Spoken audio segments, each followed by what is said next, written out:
And good evening, everybody. Welcome to the latest edition of You Get What You Get. I'm Rickey Hampton, along with Tree McDougal and Tim Turner, coming to you on a Tuesday evening. Hope everybody's having a great day, great end to the day. Welcome, everybody. Hey, all our viewers out there, love to hear your questions and comments about the topics we take on tonight. At the bottom of the hour, we're going to talk a little NFL football with NFL football writer Shireen Williams from NBC Sports, Mike Florio's Pro Football Talk, veteran sports writer, been around the business for a while, covering the Cowboys. Looking forward to that. But before we get to that, guys, I want to say welcome, Tree, and welcome, Tim. Thank you, Ricky. Hey, Tim, how you doing? Good, doing good. How you doing, Tree? Rick?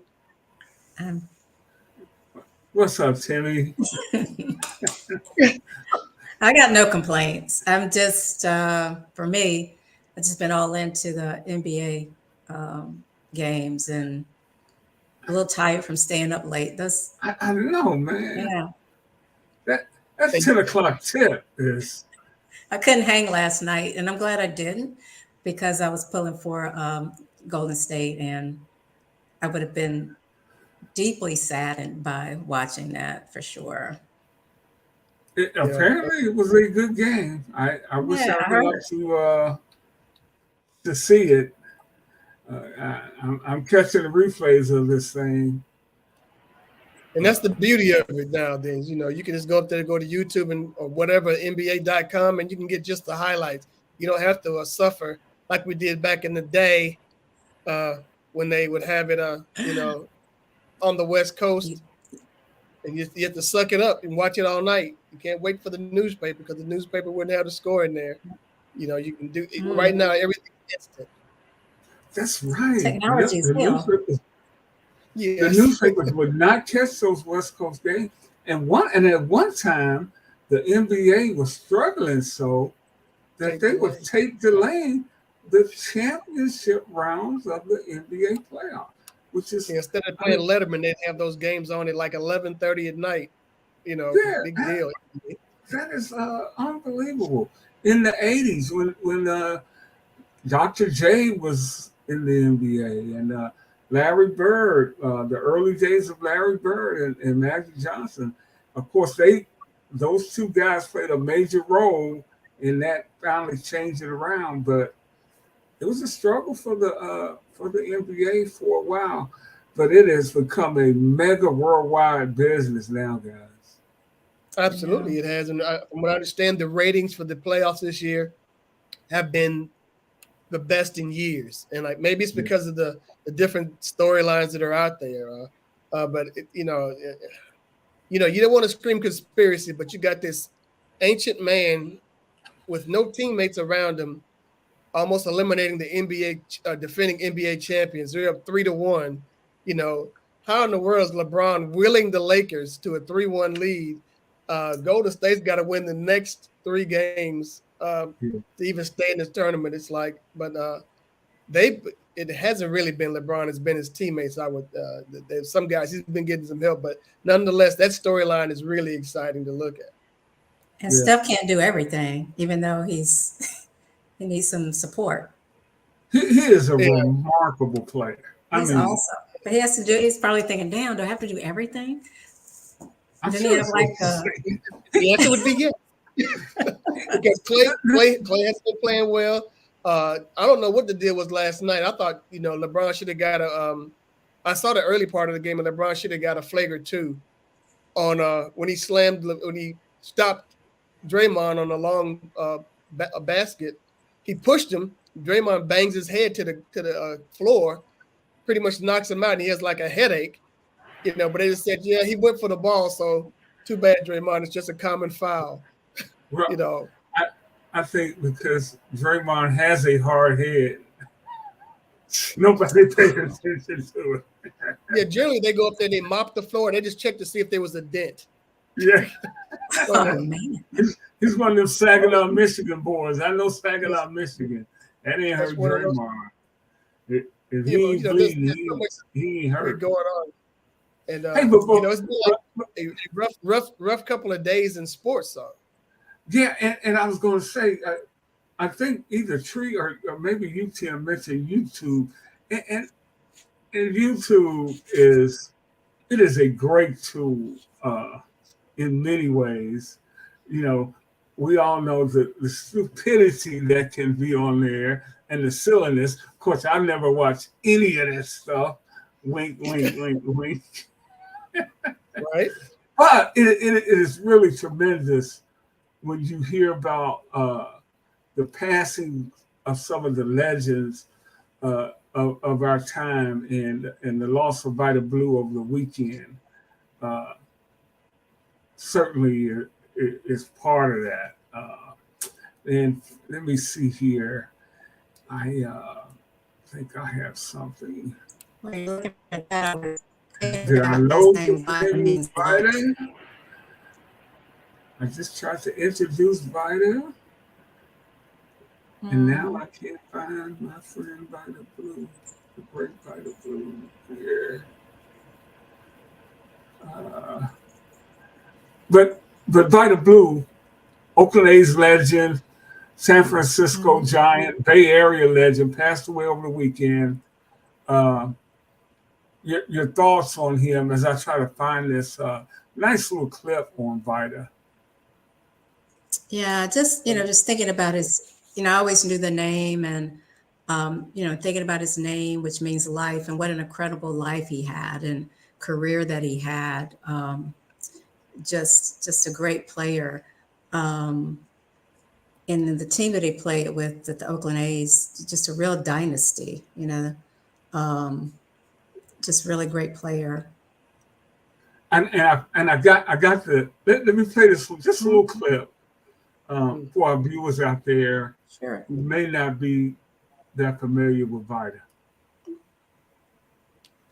He was the toughest, Vita Blue. He threw a heavy baseball, threw it hard. Strike three got him on a blazing fastball. Strike three call with a fastball.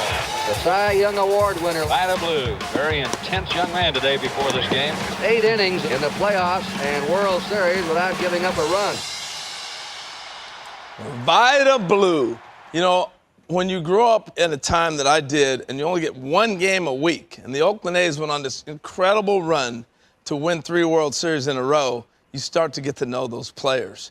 And as I got older and got through pro ball and got a chance to be around people, Vita Blue became a really good friend, one of the closest, nicest people you'd ever run into.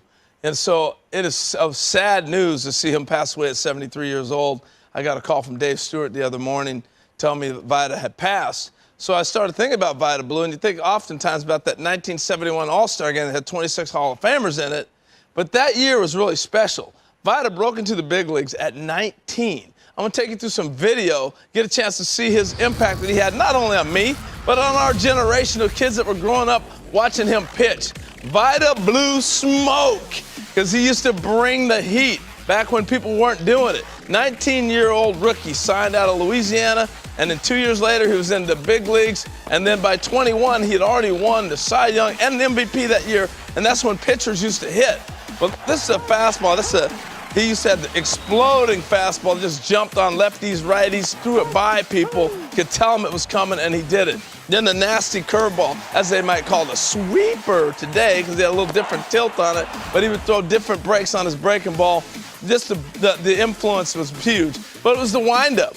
He got it from Juan Marichal, and he passed it on to different guys. Dave Stewart, growing up in Oakland, was a big fan and got to be a really good friend and got a chance to influence, see that. But Mark Langston with the windup. Yeah, Juan Marichal and, yes, Vita Blue. Mark Langston would lead the American League in strikeouts and go on to be an all-star player. And then Dontrell Willis took it to another level. Another kid from the Oakland Bay Area. Mark Langston was from San Jose.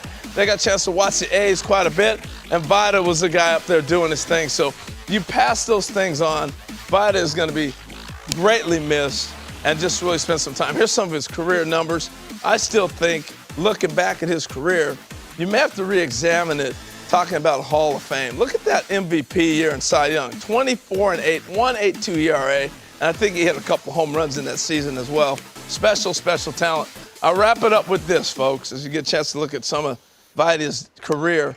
When he was in high school, he was a high school quarterback. He'd roll out left, throw left-handed. He'd roll out right, throw right-handed. Unbelievable athlete, switch hitter, blazing fastball. And I tell you, that's how I will remember Vida Blue. He mentioned that 71 All-Star game. You know who got him in that game? Hank got him. Hank Aaron took him deep in the 71 All-Star game at Tiger Stadium. Yes, there sir. was some special in 71 All-Star game too. I think something else was going on in there. I'm trying to think of what the deal is. I think Doc Ellis started opposite him in that 71 game, if I'm not mistaken, where I think it was the first time ever that you had two black pitchers face each other in the All-Star game. And I can't recall it ever happening again. Yeah, he went to Southern as well. Kids from from Mansfield, Louisiana, but he went to Southern. So, there's just so many things you can talk about. But I think too, and this is like a trivia thing, people will make a bar bet. He's the last American League switch hitter to win the American League MVP award. Vida Blue? Yes, he was a switch hitter, and no other American League MVP guys won the MVP. Tim, I love your encyclopedic mind of baseball trivia. Cliff Clavin, useless information. No, it's not useless, but you have this vault of information that you can just pull up. It's pretty impressive. Yes, it's my friend. I call my brain the Google, and I find so much within it. Those were great times for me. That's when baseball was at its absolute best there. And during those days, the black athlete was a major part of baseball. You may have saw Willie McCovey in one of those clips. Right. I told you, I think that was that same All-Star game. And Hank went deep on him in that All-Star game, took him to right field. But the A's, man, had so much swagger. Those loud green and gold uniform tree with the white shoes. And they were fighting with their owner all the damn time, Charlie Finley. Oh, they were fighting with each other. They called a fight name. Yeah, they would. Right. Yeah. Okay, what were they fighting about? With the owner, money. With each other, just everything else. Yeah. But I was thinking back about those time period you were talking about, 71. I was thinking about how old I might have been then. I was like, wait a minute, I don't remember that. You were old enough for that. Not calling anybody. Not to know those facts. Our buddy Ralph Riddle checks in. Keep those guys in line. Sure, you're an awesome addition to the show. Fun fact, Thank you, Mr. Vida Riddle. had 24 complete games in 1 year. There were 36 total complete. Yeah, that's 24 games. They talk about now, just get me through the 6th inning where I can start going to my bullpen and mixing and matching. These cats today, if you get over 100 pitches, you might as well, they start warming you up. If you get your 100 pitches in the 3 innings, they come get you. That's a magic number. There will be guys that won't have 24 complete games in their career now. Who are you telling? Yeah, Nolan Ryan, I think, once pitched a no-hitter or some sort of game where he went like 140 pitches or something. Something that's unheard of nowadays. And and nothing ever happened. He never had an arm injury. Never. They never have arm issues. The NBA, these tremendous athletes have load management, but they're still hurt. Or did they have, and they just didn't talk about it? They just went out there. No, them guys, they were going out there back. Yeah, they went out there. They had that's what I'm saying. So the ones here, if they have issues, they're out. But maybe they had issues then. They just kept on playing. Well, back then, I think I saw a lineup card for the 1997 New York Yankees, and the entire roster, the salvage for the entire roster for the New York Yankees. came to about a little bit over $10 million. I think Bryce Harper by himself makes $33 million a year. Those cats right there, there were guys like Ron Guidry, who was an outstanding pitcher, making $35,000 a year. A salary, he could have made, selling cars or something. So those cats back in the day, if they got hurt, they didn't tell anybody. They needed that money. Yeah, they didn't say anything. And you're right, Ralph. Pitch count. What's a pitch count? Right. Nolan Ryan, he throw that thing all day, and it wouldn't drop off. I mean, he was throwing heat from. I caught Nolan Ryan at the end of his career, and had a friend that had tickets to sit right behind home plate against the Braves, Nolan Ryan, and he was bringing smoke, and he had to have been like 80 years old, and he was still throwing heat, just pounding them, and they can do nothing with him. I mean, it was coming in. It was probably as hard as anybody I'd ever seen throw. And I heard somebody mention in that highlight clip on Vita Blue about throwing a heavy fastball. Yeah. Certain pitchers throw with how they cup it in their hand, how they make it in their hands. It's as if he's throwing a cannonball up there. As you saw with one cat sawed his bat off when he swung at the pitch, it broke his bat in half. And you don't see that a lot. So, you think about what Vita was about and what he did. I mean, your hats off to him. Absolutely. Absolutely. That from a great era. And he's not in the Hall of Fame, but those numbers are mighty impressive that he has 200 wins, 3.27 ERA, a ton of strikeouts. I think he will eventually get there, but rest in peace to the great Vita Blue, for certain a legend of the game. Let's keep it moving here to this association. Update on tonight's game. Last time I checked, Philly was taking it to Boston. It's 10 minutes to go in the third, and Philly's up by 16 with 10 minutes to go in the third. So it's a lot of basketball left. I mean, 16. You can, what's that? Bad math. 7 threes, and you're back in the game.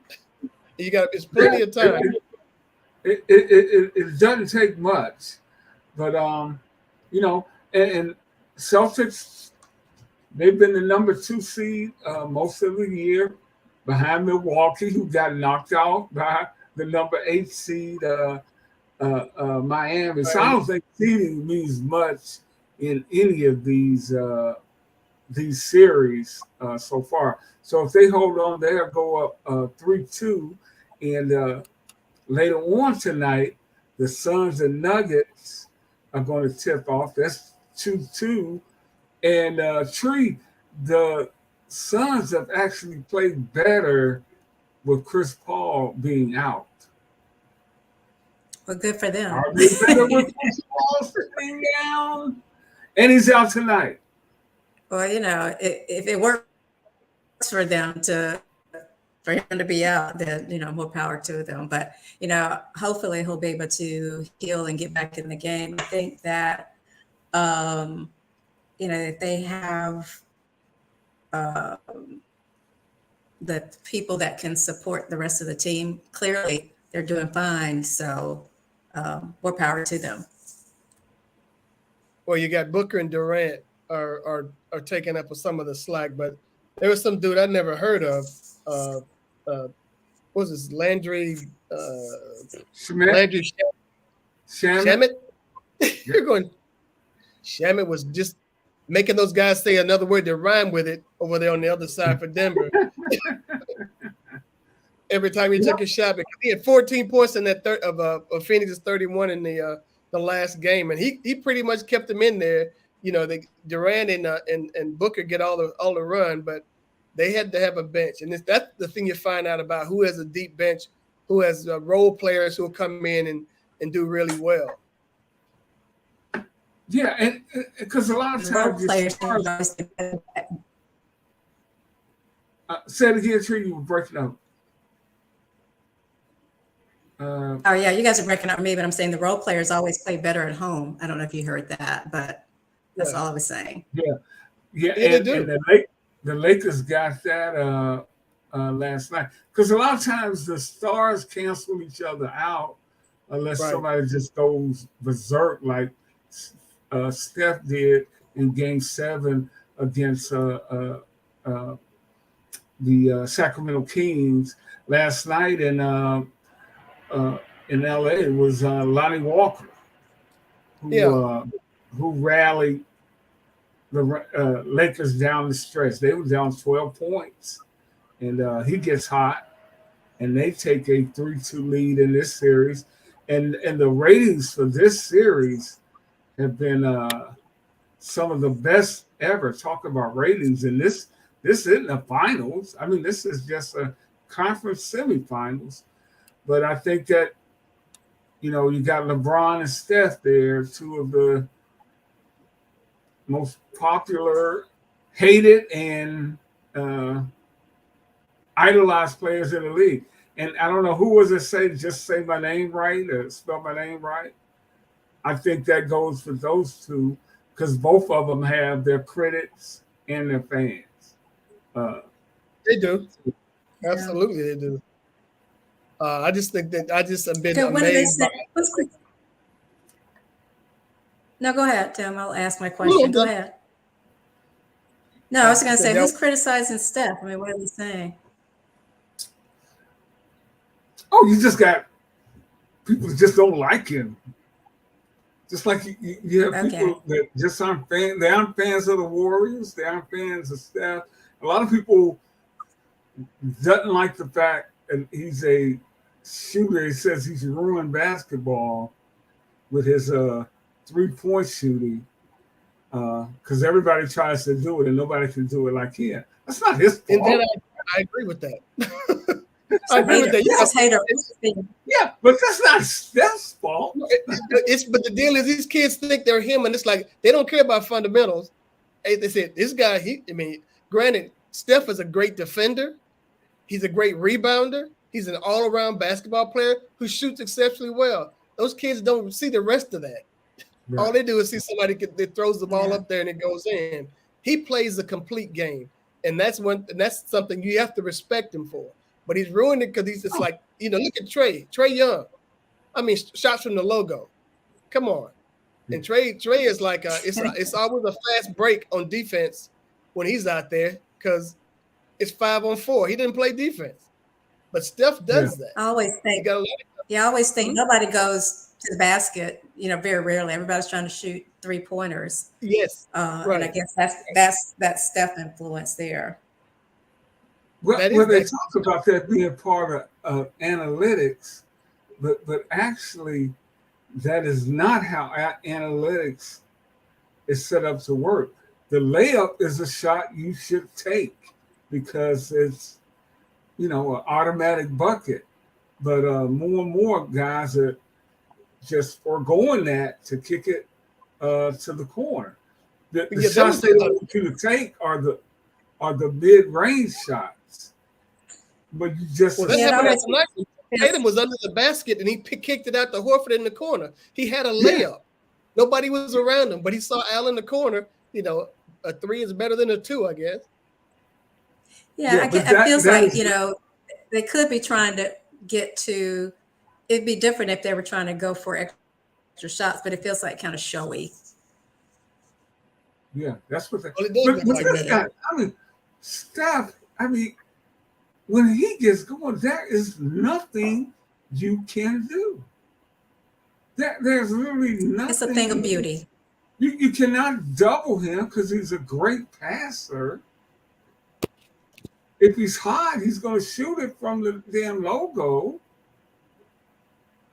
Yeah. And when he came out of Davidson, everybody thought they knew he was a good shooter, but nobody saw this coming. The things we see from LeBron James were, we've been reading about LeBron James since he was 14 to 15 years old.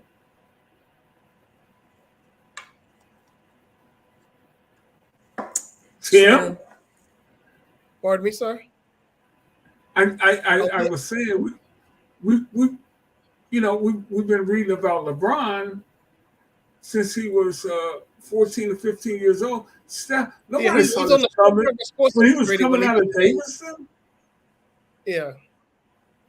Both of them have been like stars forever. I saw a picture, an AAU picture of LeBron on the sidelines, sitting on the floor next to Carmelo Anthony. Gives you an idea how long these guys were playing together back in the day. I mean, they were 16-year-olds, and they both ended up in the league. So that just blows you away. Okay, I just got your message about the link to our guest. Okay, you guys, let me try to send that to her again. And while I do that, you guys, I will play this.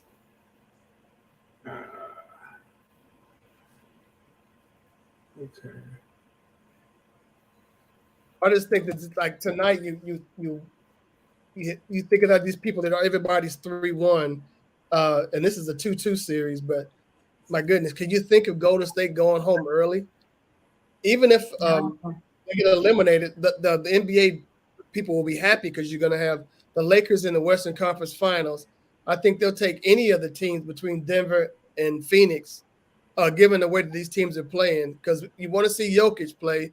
I mean, my goodness, he scored 50 some odd points the other night in a loss. And, they were talking about it.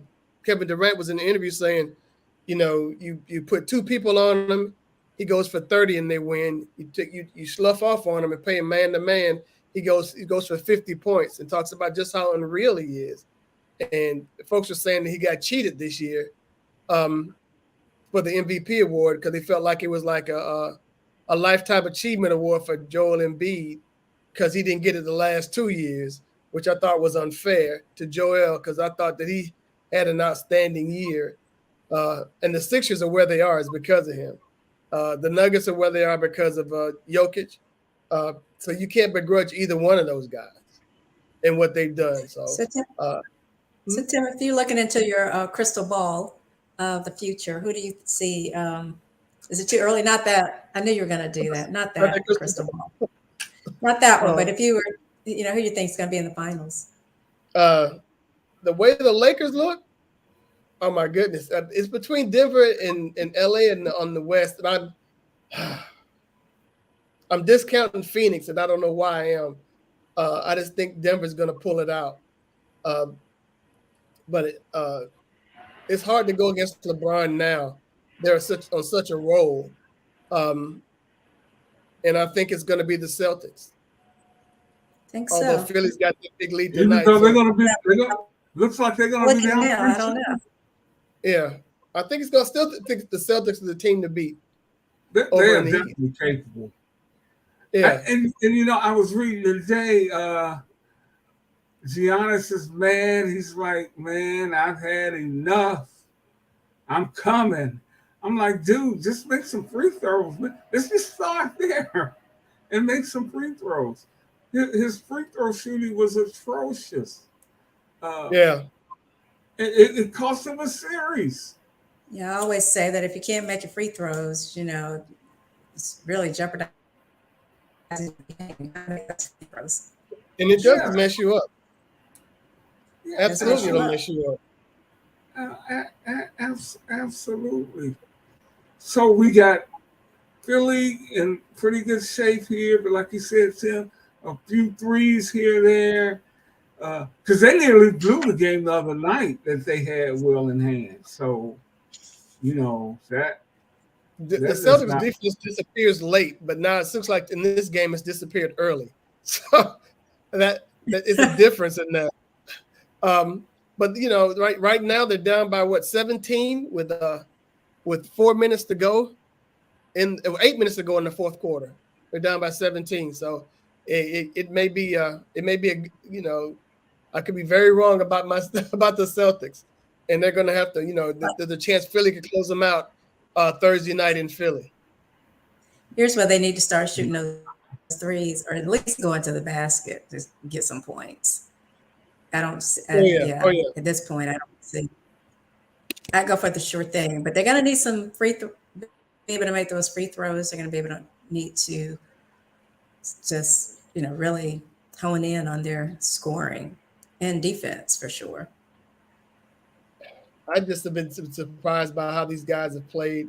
And we don't talk enough about the New York Miami series and Jimmy Butler and the work that he's done. I mean, who knows where this series would be right now if it would have swept the Knicks if Butler not. The only game the Heat has lost is the game he sat out. So the Knicks could have very well been swept. I like him. Pardon me? I like him. I like what he is, doing. As I start watching him play more, seeing how it just looks like he's so determined to win, and you see it. You see it in the effort. So, and he carries the team with that whole thing you're talking about. He carries the team with his whole vibe. This is his determination does drive them. And he and Bam Adebayo, they are just outstanding. And then off the bench, you got guys like Lowry, who really has played super well in the complementary role. He's accepted it. He used to be a starter in the league, but now he leads their second unit for Miami, and it has been outstanding. Again, it talks about the deep bench. And to me, I have a bias against Northeast teams, and to have the Knicks suffer as they do does my heart well. So, despite that, Spike I was going to say, despite the Spike is there, you're. Well, he's wearing that orange and blue. He's wearing maroon and white. We all good. My Morehouse brother, but that orange and blue. I like to see the Knicks suffer a little bit. But the thing about Miami is how they have developed players down there. They're playing right now. They're down Tyler Hero, one of their main guys. They're down two people. And Oladipo. Yeah, Oladipo. Yeah. But I think they have 6 or 7 guys on that roster that were not drafted. Right. That's right. And that's the thing that galls the New York people. It's like a bunch of people that nobody wanted in the draft, and they're whipping you every night. And to me, that talks about, and I think they probably use that saying, we're the mutts, we're the island of misfit toys, if you want to go that route. I mean, you got to credit Spoelstra and Riley and the culture they have for that. And that's the thing. Perhaps not of egos. Probably less egos, you think, because they weren't the drafted. So they're just out there doing their thing. It's just playing. Well, they see how the team thing works. So that's outstanding. I mean, and you see them, and then you see, what's going on in New Orleans with Zion Williamson, who #1 overall pick. He's played he's been in the league 4 years now and played in 39% of the games. Well, he looks like, before this last year, he looks like he's had a case of beignet-itis. So I think that he's gotten his body in shape now, and I think that he's gonna eventually be great for New Orleans. I really do think that. I think that he now sees that his talent is being wasted by hanging out and just taking in too much of the city's fine cuisine, and he's going to do better. Easy to do as a former New Orleans resident. Easy to do. Oh yeah. Our good buddy Jared Wallace checked in and said, "I would trade Zion. He won't play much in his career." Jared, why do you don't think he can really get healthy? Jared also said Celtics in 7. And he says Celtics in 7. So he's got faith in himself. But I'm thinking, and our buddy Derek Gervin talks about this, the way he plays above the rim. Yeah, you flying up, but you got to land, and his body size is an issue. especially when you're trying to dunk everything and block everything. And I think our guest is here. Now, there have been big people before in the NBA, so, hey. I think our guest is here. Let's bring her on, Tim. I'm going to let you Oh, there she is. Tim. Hey. Hi. Hey. Good to see you. How you guys doing tonight? Doing great. Fantastic. I'm sorry. I don't know what happened with the first invite I sent out, but hey, better late than never. Glad you got here. Well, thanks for having me. It's an honor to be on here. Anytime I can be on with Tim, it's an honor. So That's what we say. Oh, I don't know about that. My goodness. Well, I'll introduce to the world and to our fans that Charean Williams, number one, first and foremost, she is an Aggie. So I think that should be put out there right up front. Texas A&M grad, longtime Cowboy beat writer for the Fort Worth Star-Telegram.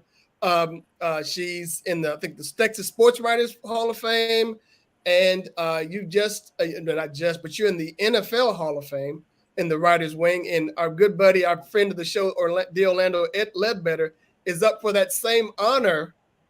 He's up one of the finalists for that for this year. So we're just excited to have you. And right now, Charean, she works with Pro Football Talk, Mike Florio's website, and she does work there and in the NBC Sports channel as well. So Charean, it's been great. It's great to have you here.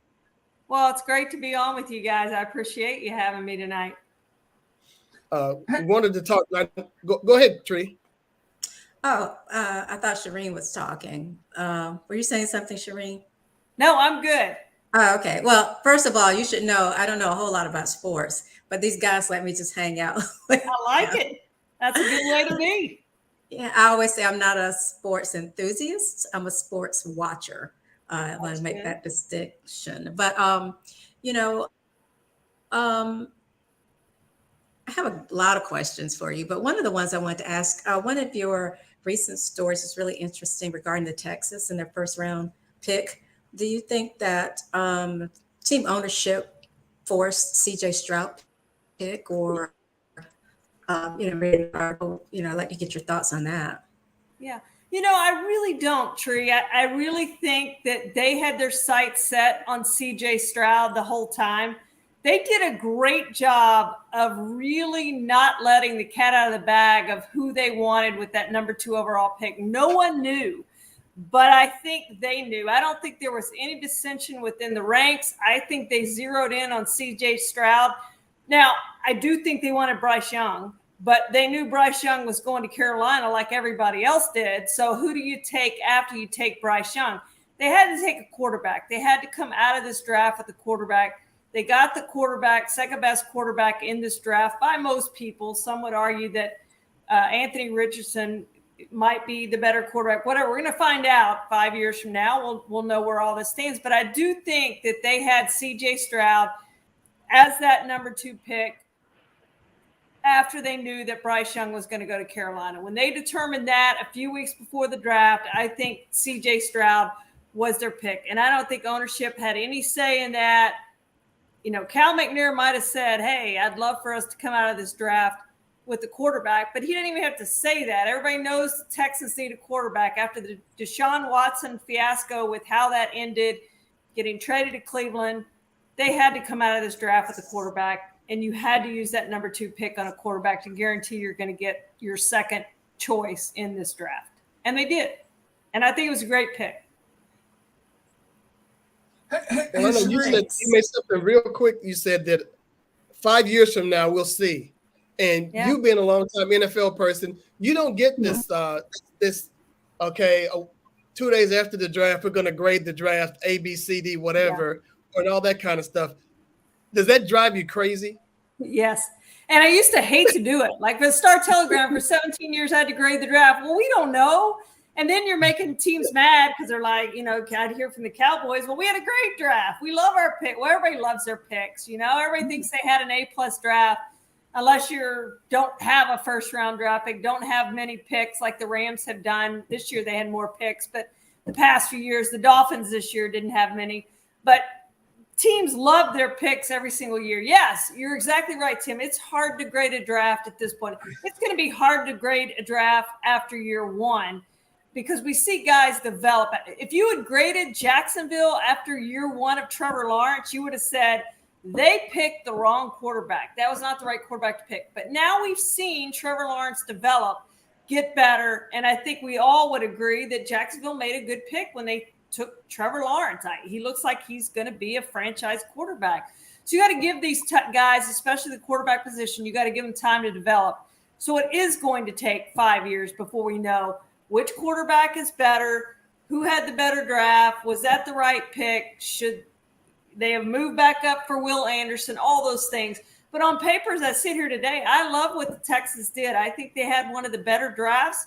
I think they came out of this with 2 starters who are going to be franchise guys who you're going to be picking up their 5th-year options and giving second contracts to. I think both of those guys are going to solve a lot of problems in that franchise that has, as we know, not been very good over the past few years, has 11 wins over the last 2 years or 3 years, or whatever it's been now. In your years covering the NFL, how has the influx of social media changed the way you do your business? Ricky, you're exactly right. It's changed it a lot. And of course, when I started, Tim and I started somewhere around the same time. I think we're both old. I'm probably older than he is by a few years. But, you didn't have the internet. You didn't have anything. And so from when I started in the business to now, obviously it's changed a whole bunch. But just, players now have their own way to communicate with the public, and a lot of them don't feel like they need the media, quote unquote need. And so they kind of circumvent the media and put their own statements out there. We saw J.J. Watt as a perfect example of that. He announced when he was signing with the Cardinals, he announced that on his social media site, didn't let anybody else do it. When he retired, he did that on his social media site. So he's a good example of how players are using their sites, using their voice, using their social media accounts to get the word out instead of using the media. In the past, he would have had to contact, one of the John McClain at the Houston Chronicle to say, hey, I'm retiring, and write a story on this. So it's changed a lot from that aspect. And then there's just so many other things that have changed, communicating with fans. Sometimes that's good. A lot of times that's fun. It's good. You can have dialogue and argue about things and all that. We like that. And sometimes fans can tell you things, you got this wrong in there, whatever it is. But then you have the haters on there too. And that's probably the bad part of social media, I think. So it's good and bad, but I think overall, I enjoy the interaction with the fans. I enjoy players putting word out there. We've seen a lot with DeAndre Hopkins putting things up on his social media account about teams that he wants to go to, what he's thinking about his future and stuff like that. And we write stories on it based on what they put up there. Instead of doing an interview, you're I guess that's how it's changed most probably. Instead of doing an interview with the athlete, you're taking their social media account and writing something that they said on their social media account, almost like a statement. So the beat is really year round now, right? No question. Yeah, year round. I'm an old NFL beat writer, and after how long I've been around, after playing B free agency, you were really on chill, and a lot of times you go do other assignments until the draft, and then you get a couple of mini camps, and then you don't see anybody until the start of the year. But you look at the past draft, and ratings were just tremendous. I mean, they have marketed this thing out of this world. Well, and you look at, Ricky, the schedule release on Thursday. That's like the dumbest thing ever. Like, we know who all these teams are going to play. Yeah. All it is putting dates and times with the games. It's stupid. And they've turned this into a cottage industry. Like, they are going to get ratings on this thing. People cannot wait for the schedule release. It's so stupid. And yet here they are. They've turned all these events, the combine, another example of watching guys work out in their underwear. and people eat that stuff up. It's pretty incredible. And Mark Cuban had the famous quote a few years ago about the NFL's becoming the hog and hogs get slaughtered, but I haven't seen that. Now, I think one thing they have to be a little concerned about, they're going to have the Black Friday game this year in November, day after Thanksgiving. They're going to do some other things. They're going to have some more flex on Mondays and talking about that. But on Thursdays, they're going to have some more flex games and things like that. But one thing I think they have to be careful with is I think they're looking to put even more standalone games. I think going forward, we may see some, if they can get the laws changed. Friday and Saturday right now are off limits for most of the season for the NFL, but they'll try to get that changed and do more Friday and Saturday games and maybe even a Tuesday game. And that's when I think they may run into some problems with people saying this is just too much. Like now we have NFL games 5 days a week. Like I don't want NFL games 5 days a week. I want NFL games Monday, Thursday, Saturday at some points in the season, and Sunday, and that's plenty of standalone NFL games. If I want more than that, I can spend all day Sunday watching games. That to me is one thing I think they have to be a little bit concerned about and really look at before they decide we're going to start playing more standalone games on different days of the week. But don't you think it's mostly about marketing? Tree, you said it. You think it's about marketing? Yeah, it's about marketing, right? Yeah. It's to try to bring in new fans or the casual watcher or the not the enthusiasts, but those things may draw people in the combine. Of those events, you're absolutely right. And I think that if they do more of those standalone games, it'll be more of the Amazons and Yahoos and some of that sort of stuff. I think they would sell some of those games to streaming services. I think that would be the intent. And of course, it's all about revenue, and they just want to bring in more revenue. The draft used to be in New York I went every single year. It was in New York. And then they had a conflict with New York, so they went to Chicago. And that's when it all started to come into the NFL's mind that, hey, we can turn this draft into a big event and really move it around. And it was in Chicago one more year, in Philadelphia. And then they're like, okay, this is a great idea. We're moving this around every year. And it's become a hit. To their credit, it's become a hit wherever it's gone. Again, another stupid thing, because day 2 and day 3 of the draft, there's no one there. There's no one walking up on that stage. And you still saw all the people in Kansas City that were there in front of the stage. I'm like, what are they doing there? Like, I know there's like games and stuff to play. I guess you take kids there. It's a free event. Maybe you just take your kids there if you have nothing better to do. But there's nothing to see. There's no players there that are going to walk across the stage. And maybe that's the next step too, is to take some of those day 2 and day 3 players and have them walk across the stage like they do on day 1. I'm in Detroit. There are signs downtown right now. Yeah, for next year. Talking about next year's draft right now. There are signs. Tim, I think those people around for the second and third day, everybody's still waiting for Will Levis to get drafted. That's it. Absolutely, that's exactly it.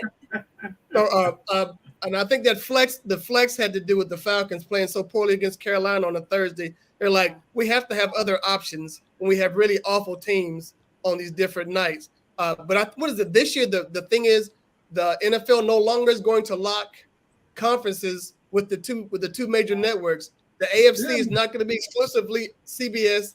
NFC is not going to be exclusively Fox. So the rest of us every Sunday is going to be looking to see where our team is playing. That's going to be a week-to-week thing now. We're going to have it's a new thing for longtime fans. It's going to be way different. You are going to have to look because we're so used to, in Dallas having the Cowboys on Fox most Sundays if they're not a standalone game, and that's going to change. That's one thing when the schedule comes out I'm going to be very interested in is the Cowboys are going to have their regular primetime games. You can have a maximum of 7. They'll probably get 5 or 6, and they'll want to leave some space in there to be able to flex the Cowboys, whether it's in week 18 to flex them or one of those other games to flex them, whatever. So 5 or 6 primetime games. So that's not on CBS, not on Fox. Then you have the Thanksgiving Day games. So that leaves about a little more than half of their schedule. So is Fox still going to get most of the Cowboys games? I am going to be extremely interested to see what split CBS and Fox get of those remaining Cowboys games, because we know they're the biggest draw. And the other thing is, the biggest game annually, every single year, the biggest regular season game is that 3 Central Time, 3:25 Central Time Thanksgiving game here in Arlington, whoever the Cowboys play. And they decided many years ago, that they could just put anybody in that slot and it was still going to be the biggest draw of the year. And that's true. It happened. More recently, they've tried to put a good team into that slot and create a good game. Well, if you look at the Cowboys schedule, the New York Jets are sitting there with Aaron Rodgers against Mike McCarthy. That to me is going to be one of probably the game that every network fought over. And I will be interested to see if they made it a Thanksgiving Day game or a primetime game somewhere else, or if Fox ended up winning that game or CBS. It should be a CBS game. Under the old thing, if it was a day game on a Sunday, it should have been a CBS game. But I guarantee you they were all fighting over that game. Hey, let me tell you something. Our viewers right now have clicked over to their favorite gambling establishment to put something down with the Cowboys playing the Jets. Thanks to you, Shireen. Well, you know what? Money off of it. Don't lose any money off that. I Well, see, guarantee you're a long time Cowboy cover the team, and they have not been in the NFC Championship game since '95, right? Right. Or something like that. Yep. Why is it that they get the max games since '95? I mean, come on. I mean, the brand is so crazy. Whereas you'll have teams that are really good will get maybe 1 or 2 national games, where the Cowboys will have most of their season on national television. It's so crazy to me, because it has been that we have a whole generation of fans now who've never seen the Cowboys win a Super Bowl. Haven't even, as you pointed out, haven't even seen them play in the NFC Championship game. But yet you have these generations of fans handed down, grandfathers to fathers to sons to, whatever, grandsons now, I guess it would be, who've never seen the Cowboys win, and yet they're huge Cowboys fans. And it is amazing. And I think a lot of it is credit to Jerry Jones. Tree, you were talking about marketing. Jerry Jones is the master of marketing. There is no question about that. And it's one of the reasons he's in the Pro Football Hall of Fame, because he knows how to market better than anybody else in the world. And he's done a great job of it. And he's really kept their brand as the biggest brand in sports, which is why every time that Forbes list comes out, the most valuable franchise is the Dallas Cowboys worldwide, every single year. But it is amazing that they don't have to win, Tim, to keep that status as the world's most valuable franchise and to keep that status as America's team, because they really are. Shireen, Jared Wally has a question. As a Cowboys fan, what will the key factor for them to get to the Super? What will be the key factor for them to get to the Super Bowl? Is Dak ready to take the team to the next level? Because it seems like the Eagles are the team to beat. I absolutely agree with you, Jared. And your first part of that, the second part of that question, I think, answered the first part of the question. I think it's on Dak Prescott, and he threw the 15 interceptions last season, and then in the divisional round threw another couple interceptions that really cost him. And he spent a lot of time going over those interceptions. He has to better protect the football. And I know they want to run the football, but when I look at that running core, it's Tony Pollard and it's a little bit of nothing. And, they signed Ronald Jones at free agency. There's a reason he didn't play for the Chiefs last season. He was mostly inactive all year. They really like Malik Davis, but they haven't seen enough of him as a rookie that he didn't carry the ball that much to really know what he can be. And then they drafted Deuce Vaughn, who's too small to block. They'll do some special things with him, and I think he's a really good back. But I worry about, as much as they want to run the ball, it's Mike McCarthy's offense now. As much as they want to run the ball, can Pollard handle what you're about to give him? And do you have enough depth at the running back position behind him? And the offensive line is very good. I think adding Brandon Cooks is very good. Adding Stephon Gilmore to the defense is awesome. They really recognize their weaknesses. Drafting Mozzie Smith to be the run stopper, that defense is going to be great. You're right. The Eagles are the team to beat. But if you start looking at the NFC and the quarterbacks in the NFC, to me, the second team in the NFC right now, I would have to go with the Cowboys. I think they've improved their talent level.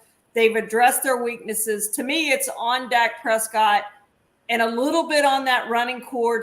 I still think they need to sign a veteran running back, whether that's Ezekiel Elliott or somebody else, just to have on board to be able to come in and block. Whatever you want to say about Zeke, and I agree with you, he's lost a step, but he can pass protect. And to me, that's what they need from that position that they're lacking right now as a pass protector in the passing game, but from your running back to pick up the blitz. And I think he's good at that. So I still want him to sign a veteran running back, but they have the talent to match up with the Eagles. What are the chances on him re-signing with the Cowboys? Zeke. It's just so hard to see him in another uniform. Yeah, I still think there's a chance. Now, if he had gotten an offer that he liked, he'd already be signed. I don't know that he's gotten any offers. I think teams are going to give him a veteran minimum deal with a lot of incentives. And I think the Cowboys would be willing to do that. If he'd be willing to take that, he's going to have to probably lower his demands based on him not being anywhere right now. I would think that he's probably waiting on a better offer than what he's received, or if he's received any. But I still think there's a chance that he re-signs with the Cowboys. And I think the Bucs are probably a good landing spot for him as well, because they're also looking for help at the running back position after losing Leonard Fournette. Final question from Jared. Is McCarthy on the hot seat? 100%. I don't know if there's a coach on a hotter hot seat than Mike McCarthy. And I agree with you. I always thought Sean Payton would be the next head coach of the Cowboys. I don't think it's obviously not going to be now, but if Mike McCarthy doesn't have this team take another step, and you say, what's another step? And I think they need to either win the division or get to the NFC Championship game, and or maybe both. But if they don't do that, I think Dan Quinn is the next head coach of the Cowboys. I know. Jerry Jones loves Dan Quinn, defensive coordinator, what he's done with this team, what he's done with this defense. He loves Dan Quinn. He already has him on staff. People think Jerry spends a lot of money. Jerry spends a lot of money on things that he really wants to spend a lot of money on, like a yacht and a quarterback and things like that. But there are things that Jerry is really cheap on. And, I don't know that he's going to pay a head coach $20 million a year. I just don't ever see him doing that. You already have Dan Quinn on your staff.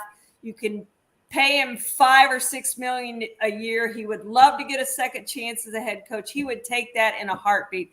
I think Dan Quinn is the next head coach of the Cowboys. The question for me is, when is Dan Quinn the next head coach of the Cowboys? And it may be after this year if the Cowboys don't show that they can take a step. Winning the division and losing a divisional round may keep his job another year. Definitely getting to the championship game, he'd keep his job another year. But to me, they have to show improvement. They have to show they can compete with the Eagles. So you messed up my theory, because I was thinking go ahead, Tree. No, you want to go over your theory? What I wanted to ask, and I will ask now, since you've given me this opportunity. Thank you.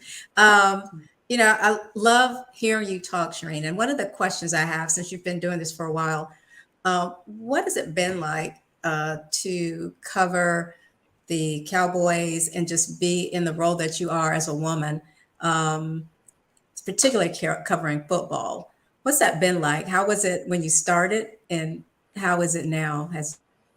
Well, yeah, and it has changed a lot, obviously, from the time I started. The story I always tell is I was covering a Texas A&M Arkansas football game, and Arkansas had Quinn Grovey as the quarterback, and I was assigned to do a story on Quinn Grovey. They were playing for the Southwest Conference Championship, so probably 88, 89, somewhere in there, and I had just started in the business, and I was assigned to do Quinn Grovey. So I went to the Arkansas SID and I said, hey, I'm coming to your locker room after the game, just so you know, right in the sidebar on Quinn Grovey. And he says, well, we don't allow women in our locker room, and our locker room's open.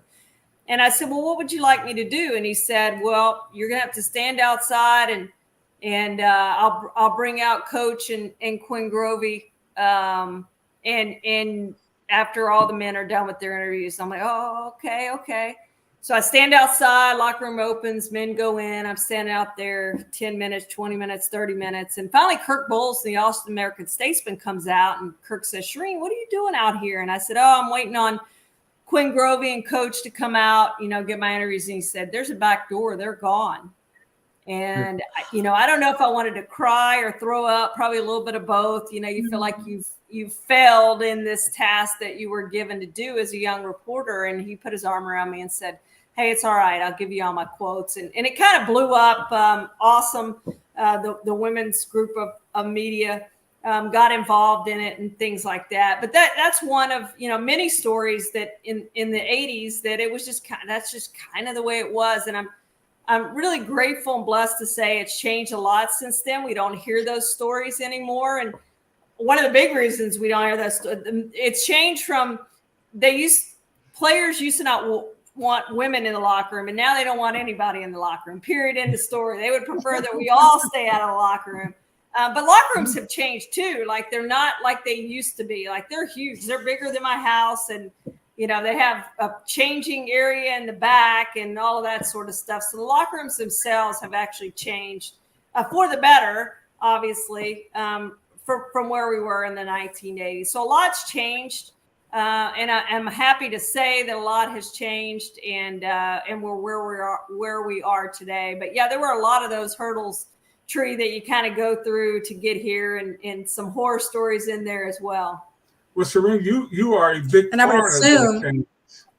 I'm sorry, Yeah, Tree, I was just going to say you I have was been a gonna big say- part of that change. Go ahead, Tree.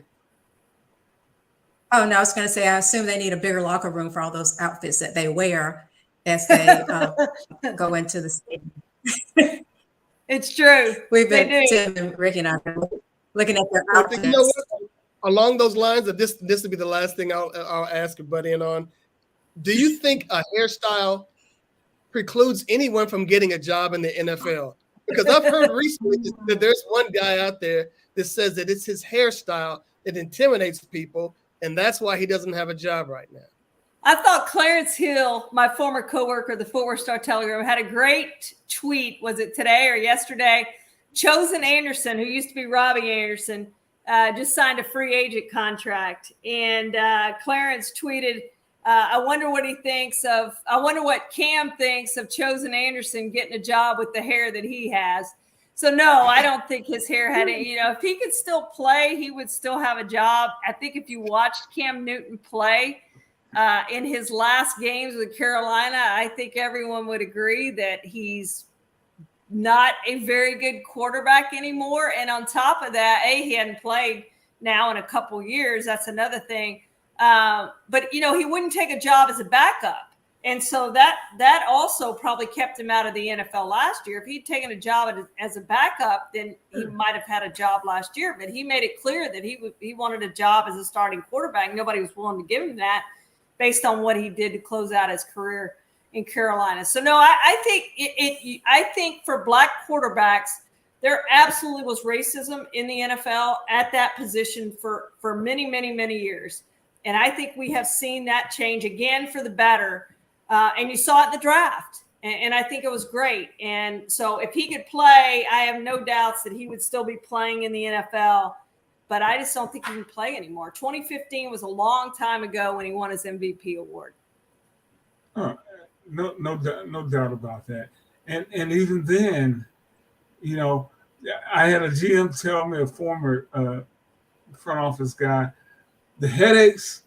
when the headaches starts to be more than the talent, that's it. It's time to go. And that's what happened with him. Yeah. Hey, Rodney Peete played forever. He did. Rodney's my guy. I love the guy. Rodney Pete's going to show up on time. Yeah. if you put him in there, he's going to know his thing to the best, do his job to the best of ability. And you don't have to worry about saying anything or doing anything stupid. Yeah. That's how you play 15. That's how you do it. Yeah. So Look at Andy Dalton. Yeah. It's like, yeah. the guy that just does his job, doesn't make any waves. Yep. He's there when you need him. Yeah, that's it. And there's a bunch of guys in the NFL like that. And if you do that, you keep a job for a long time. You may move around a little bit, but boy, those millions of dollars that those quarterbacks make, even as backups, really add up. You look at what Chase Daniel has done as a backup quarterback. Yeah. Hardly made any starts in his career, and boy, he's made millions and millions and millions of dollars, generational wealth. Just hold that clipboard, man. That's it. Hey, Shireen, it was my fault you didn't get your invite on time, so I'm going to ask you to come back. So I'd love it. More time with you. I would love that. Anytime, you guys. I always come on with you. It's a lot of fun. And congratulations on the Hall of Fame. As I mentioned earlier, you have been a trailblazer in that regard, not just as a female sports writer, but as a sports writer. So that's an honor well deserved that's coming your way, because I know you're going to get it. Thank you, Ricky. I appreciate that. Well, and if anybody wanted to follow your socials, how would they find you? Oh, yeah, absolutely. So it's Pro Football Talk. You can find it on NBC Sports or just Pro Football Talk. Type it in. Most read NFL site going right now, and we have a lot of posts every single day. So I'm still working, so I have a few more posts up there tonight. In fact, I'll have a Cowboys post coming up for Jared.